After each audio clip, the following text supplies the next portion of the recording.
the sound of clinking glasses, the hum of soft chatter. My eyes moved over the faces of friends and strangers, all gathered for what should have been a celebration of love, of us.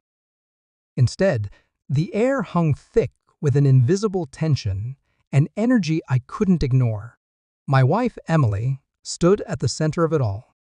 Her smile, that smile, it glowed brighter than the candles on her cake. But the smile wasn't for me. Not anymore. She raised her glass, her laughter cutting through the murmur of voices. And then, with a flourish, she did it. She publicly thanked him. "Thank you, Jason, for always being there for me," she said, her eyes not even flitting to my direction. The words hit harder than any punch ever could. Jason. The man I had trusted. The man who I had once considered a friend.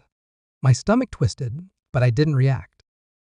I just stood there, my jaw clenched, my eyes fixed on her. I couldn't look away. I couldn't move.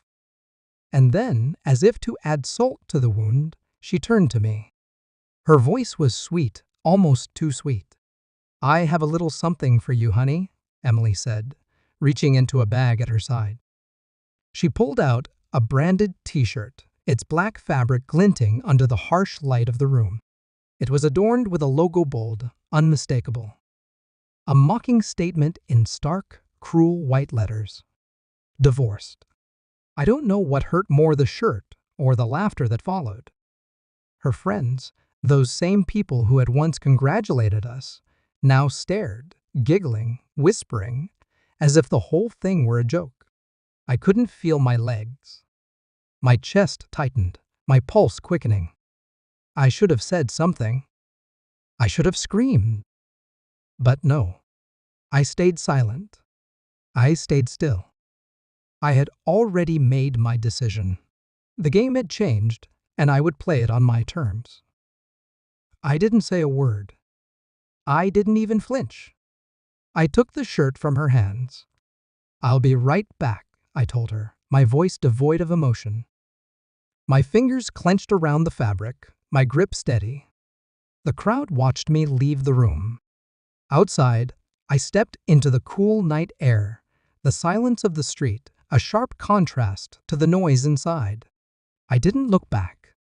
I didn't need to.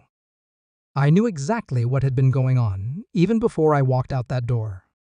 The affair, the lies, the secret meetings, Jason's lingering touches, the stolen glances. I had seen the signs, but I had chosen to ignore them. Because I loved her.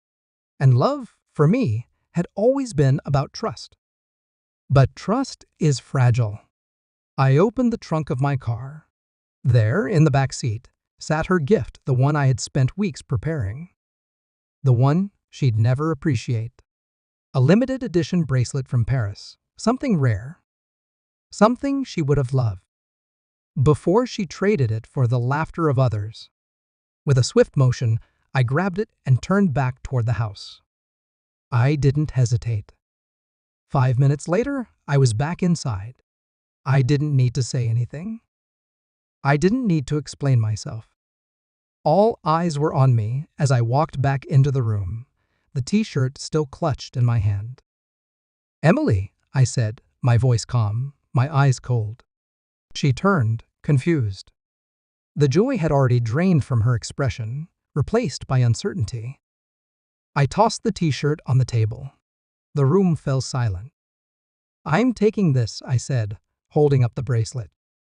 I didn't care that everyone was staring. I didn't care about the looks, the whispers. I wasn't angry. Not anymore. "I paid for all of this, Emily," I continued, my tone barely a whisper. "I paid for you.